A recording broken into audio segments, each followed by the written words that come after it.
कि मुख्तार अंसारी की सुरक्षा पर कोई खतरा न हो। मुख्तार की खबर से इलेक्शन का क्या वास्ता?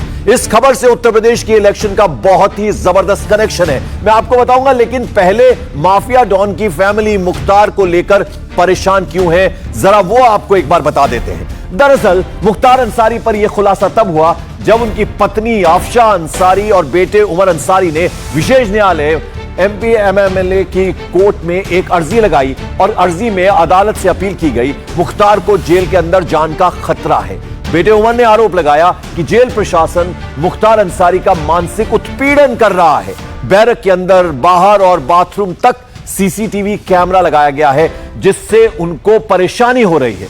पंजाब के रोपड़ जिले से बांदा जेल में ट्रांसफर होने पर सर्वोच्च न्यायालय के आदेश पर जो मेडिकल टीम गठित की गई, वो भी कोई भी स्वास्थ्य जांच नहीं कर रही। मुख्तार की पत्नी ने अपनी अर्जी में CCTV फुटेज, गेट बुक का रिकॉर्ड मांगने की मांग भी की। उधर MP MLA विशेष न्यायाधीश आलोक कुमार श्रीवास्तव ने जेल अधीक्षक को पत्र भेजकर आदेश दिया कि मुख्तार की सुरक्षा में खतरा न हो।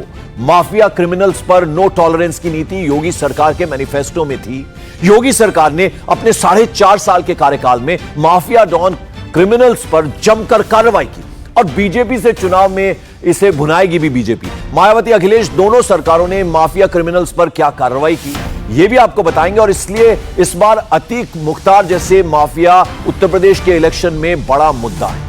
मंत्री सिद्धार्थनाथ सिंह ने मुख्तार की बीवी और बेटे के आरोपों पर क्या कुछ कहा है, जरा पहले वो सुन लेते हैं। ऐसी कोई भी घटना अभी तक नहीं हुई है जिसके आधार पर वो कह रहे हैं कि उनके जान का खतरा है। और उत्तर प्रदेश के जेल बहुत सुरक्षित हैं, वहाँ पे CCTV लगा है और अन्य चीज़ें के आधार पर उन पे हम पूरी निगरानी रखी जा रही है, तो उसमें उनको चिंता नहीं करनी चाहिए, वो सुरक्षित है वहाँ पे। आपने कहा CCTV लगा हुआ है, उन्होंने भी जिक्र किया कि CCTV लगा हुआ है, लेकिन वो बाथरूम तक में लगा हुआ है और ये कहा है कि इससे उनका मानसिक उत्पीड़न किया जा रहा है और सरकार जबरदस्ती उनका मानसिक उत्पीड़न कर रही है। उन्होंने कोर्ट में अपील करी है, कोर्ट को देखते हैं क्या जवाब देते हैं, मगर जहां तक की है सिक्योरिटी जरूरी है। एक वक्त था जब माफिया डॉन सियासी पार्टियों के नूर हुआ करते थे, इनके दरवाजे पर सियासी पार्टियों की लाइन लगा होती थी। अभी भी मुख्तार को लेकर कई पार्टियों का मोह किसी से छिपा नहीं है। आखिर पार्टियों को माफिया डॉन में ऐसा क्या नजर आता है, ऐसा क्या लगता है? दरअसल इसके पीछे उनका खौफ, उनकी धर्म, उनकी जाति और उनकी रॉबिनहुड इमेज। पार्टियां इन्हीं सब फैक्टर्स को ध्यान में रखकर क्रिमिनल्स को सियासत का सेफ पैसेज देती हैं। और योगी सरकार ने जब इन पर एक्शन लेना शुरू किया तो यह बड़ा मुद्दा बन गया। माफिया डॉन पर एक्शन ही नहीं, हर बार की तरह इस बार जातिवाद भी बड़ा मुद्दा रहेगा। सभी पार्टियों ने अपनी बिसात बिछानी शुरू कर दी है। अखिलेश यादव ने आज अपने गठबंधन के साथियों जनवादी सोशलिस्ट पार्टी और महान दल की जनक्रांति यात्रा का स्वागत किया। आखिर इतने बड़े स्तर पर स्वागत यात्रा का मतलब क्या है, उसका विश्लेषण करेंगे। लेकिन पहले बात करते हैं इस कार्यक्रम की एक तस्वीर पर। समाजवादी पार्टी के ऑफिस में आज मुलायम सिंह यादव अचानक पहुंच गए और मंच पर अखिलेश यादव को आशीर्वाद दिया, जिसे लेकर अखिलेश यादव आज बहुत उत्साहित भी नजर आए। अखिलेश यादव जब समाजवादी पार्टी के अध्यक्ष बने और मुलायम सिंह को पार्टी का संरक्षक बना दिया गया, तब इन पर आरोप लगे थे कि पिता को दरकिनार कर अध्यक्ष पद उन्होंने हथिया लिया है, चाचा के साथ भी दगा किया है। यह भी आरोप लगा अखिलेश पर कि उन्होंने मुलायम सिंह के सभी साथियों को साइडलाइन कर दिया, जिससे समाजवादी पार्टी के समर्थकों के एक वर्ग में नाराजगी भी थी।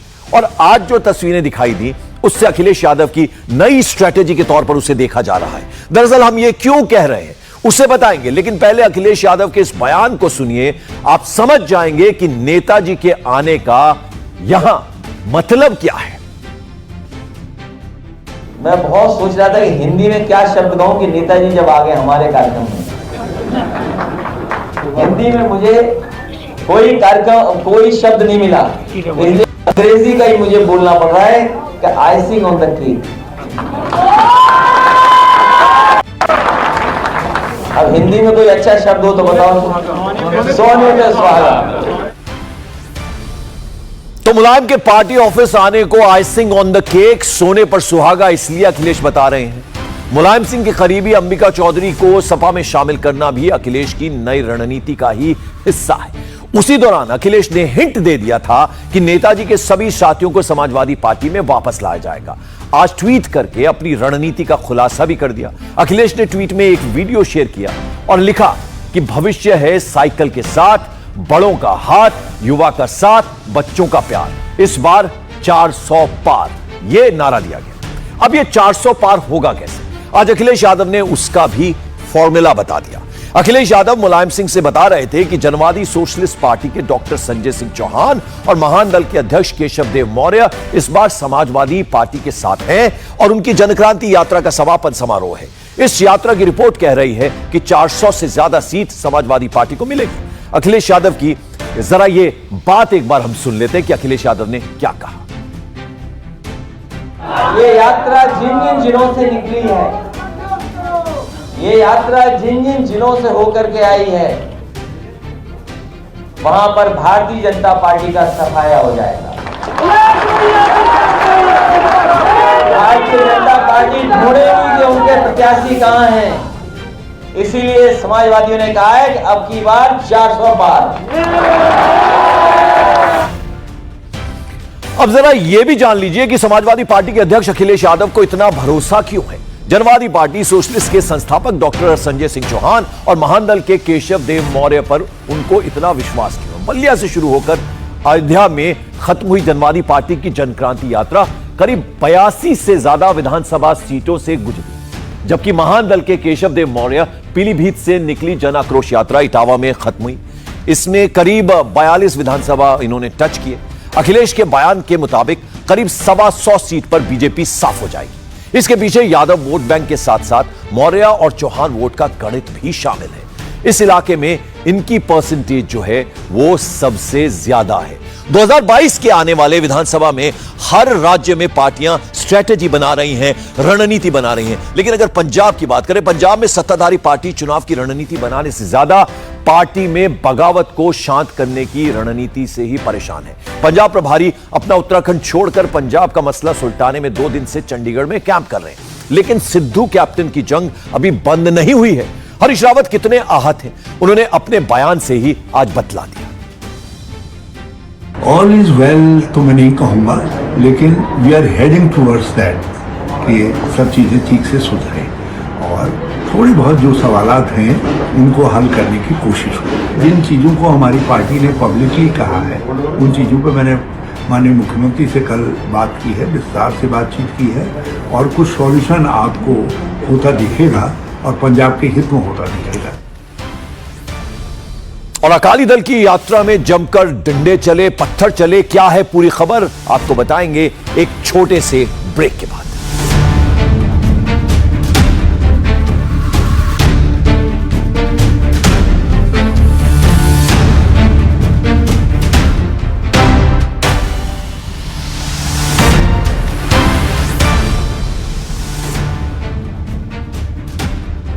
क्या शर्मा रहा है? दांत खाज खुजली है, हमें भी होती है। मुझे दादी ने दिया और बोली जालिम लोगों पर पड़े भारी। जालिम लोशन है पुराना खिलाड़ी, जालिम लोशन। सिद्धार्थ को कल रात अचानक क्या हुआ?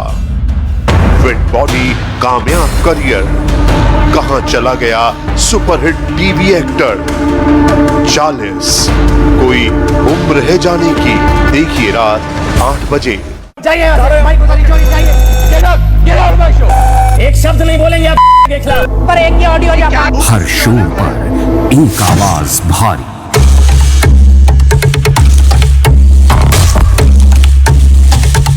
इंडिया टीवी, शोर कम, खबर ज्यादा। इंडिया टीवी अन्य 70 चैनलों के साथ न्यूज ब्रॉडकास्टर्स एसोसिएशन का सक्रिय सदस्य है। हम एनबीएसए द्वारा जारी आचार संहिता और निर्देशों का कड़ाई से पालन करते हैं। ऐसे चैनलों से सावधान रहें जो रेगुलेटेड नहीं हैं। एनबीए का सदस्य होना खबरों की प्रामाणिकता की गारंटी है।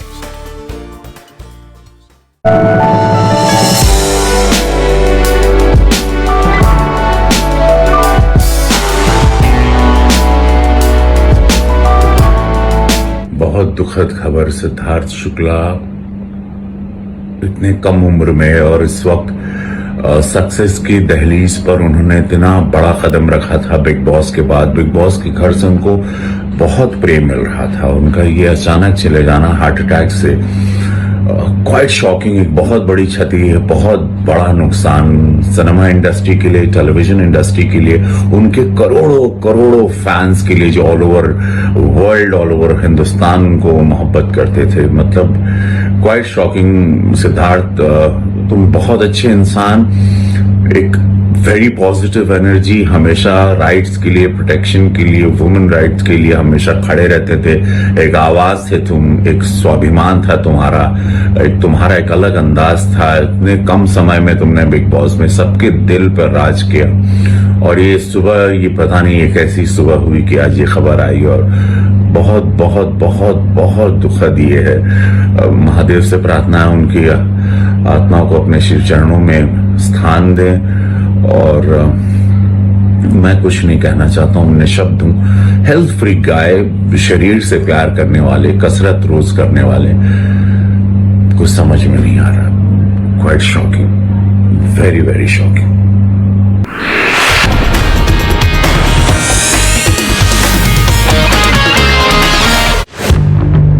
27 साल आपकी अदालत में आपका साथ क्यों नहीं? जब सवाल मुस्कुराकर पूछे जा सकते हैं, चिल्लाने की क्या जरूरत? जब इरादा सीधे सीधे खबरें दिखाने का हो तो लोगों को लड़वाने की क्या जरूरत?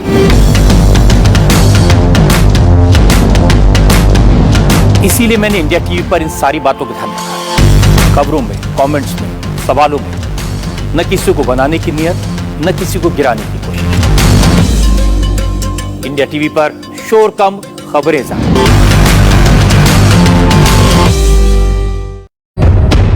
कोरोना अभी गया नहीं है, स्कूल खुल रहे हैं, माता पिता भयभीत हैं। एक तरफ कोरोना की तीसरी लहर का डर, तो दूसरी तरफ मिस्ट्री वायरल बुखार का खौफ। घबराइए नहीं, मैं दूंगा आपको यौगिक सुरक्षा और मिस्ट्री वायरल फीवर का क्योर।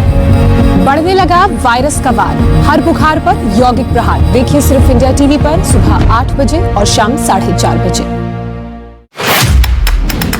मैं सबसे कहता हूं, शोर मत मचाओ,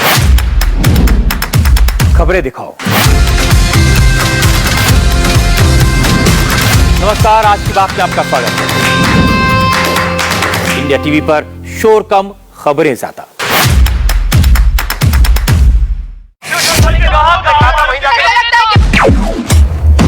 मैं सबसे कहता हूं, इतना मत चिल्लाओ, अपनी नहीं जनता की आवाज उठाओ।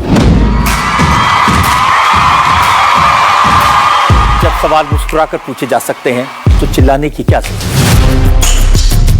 इंडिया टीवी पर शोर कम, खबरें ज्यादा।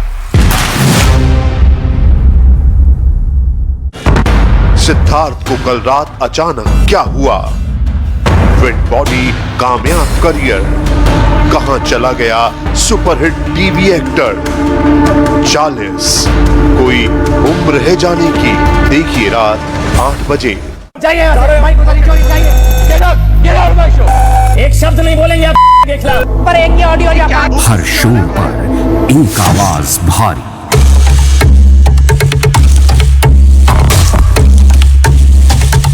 इंडिया टीवी, शोर कम, खबर ज्यादा। 27 साल आपकी अदालत में आपका साथ क्यों नहीं? जब सवाल मुस्कुराकर पूछे जा सकते हैं, चिल्लाने की क्या जरूरत? जब इरादा सीधे सीधे खबरें दिखाने का हो तो लोगों को लड़वाने की क्या जरूरत?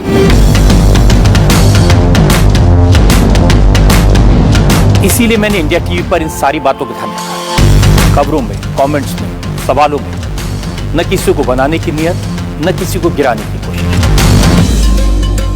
इंडिया टीवी पर शोर कम, खबरें ज्यादा।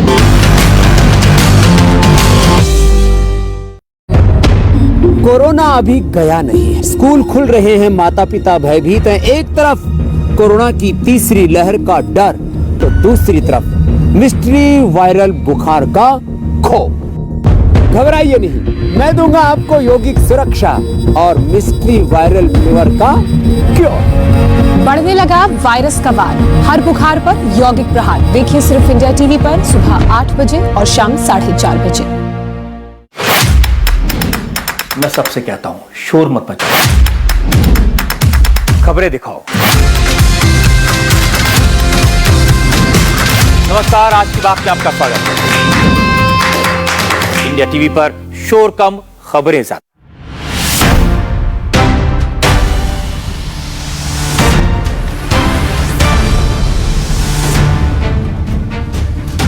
और इस वक्त की बड़ी खबर मुंबई से आ रही है। आपको बता दें, मुंबई के कूपर हॉस्पिटल में सिद्धार्थ शुक्ला का पोस्टमार्टम खत्म हो गया है। 5 डॉक्टर्स की टीम ने सिद्धार्थ की डेड बॉडी का पोस्टमार्टम किया। सिद्धार्थ की डेड बॉडी आज कूपर हॉस्पिटल में उसे रखा जाएगा। कल सिद्धार्थ के शव को उनके परिवार वालों को सुबह 11 बजे सौंपा जाएगा। तो आपको बता दें कि आज रात कूपर हॉस्पिटल में ही रहेगी सिद्धार्थ शुक्ला की डेड बॉडी।